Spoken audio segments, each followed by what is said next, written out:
Un soleil au zénith, des planches de surf sous le bras ou les pieds dans l'eau. Il souffle comme un vent de changement sur la côte est de Tahiti.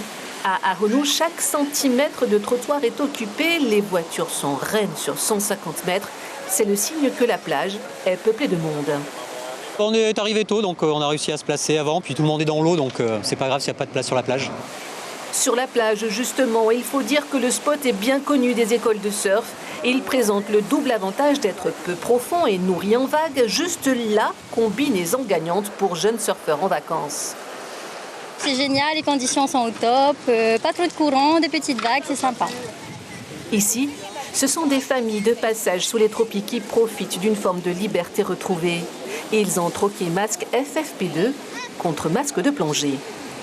On a la chance d'avoir tout ça là derrière nous, de pouvoir sortir avec les enfants, pouvoir surfer, les faire profiter. Et je trouve que pour les petits, du coup ça permet de ne pas avoir cette phobie du masque. Oui, c'est vrai, ouais. C'est vrai. C'est vrai que ça fait un petit peu de bien de sortir un petit peu et puis de faire tomber un petit peu le masque en quelque sorte. Projette déjà vers un après-Covid. Et ensuite, la question, est-ce que ça pourra un jour revenir? Voilà, à la normale. Et alors? On l'espère, parce qu'être privé de liberté comme ça, c'est hallucinant. Encore, nous, on a du bol. Car si tous cherchent à changer d'air dans le respect des distanciations, aucun d'entre eux ne manque d'avoir une pensée pour leurs amis de France reconfinés. Je leur souhaite bon courage. J'arrête pas de leur envoyer des vidéos, donc ils sont au courant. C'est un peu la liberté, c'est vrai, on continue avec les gestes barrières. Bon après, voilà, on est plutôt cool ici. Je pense que c'est la température qui joue un peu.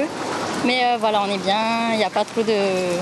Voilà. En tout cas, on essaie de faire en sorte que les enfants changent un peu d'univers, pour changer un peu du quotidien. On voit ce qui se passe en France, à l'étranger, c'est pas évident pour tout le monde. Et voilà. On est, nous en Polynésie, c'est vrai qu'on est dans un contexte un petit peu plus serein. C'est vrai qu'en métropole, c'est vraiment très très compliqué. Et je pense qu'ils auront besoin qu'un petit peu on les soutienne moralement. C'est vrai qu'au bout du 3e reconfinement, c'est un petit peu compliqué. Ouais. Chaque long week-end, une marée humaine investit le PK18 de la côte Est. 1 millier de personnes exactement.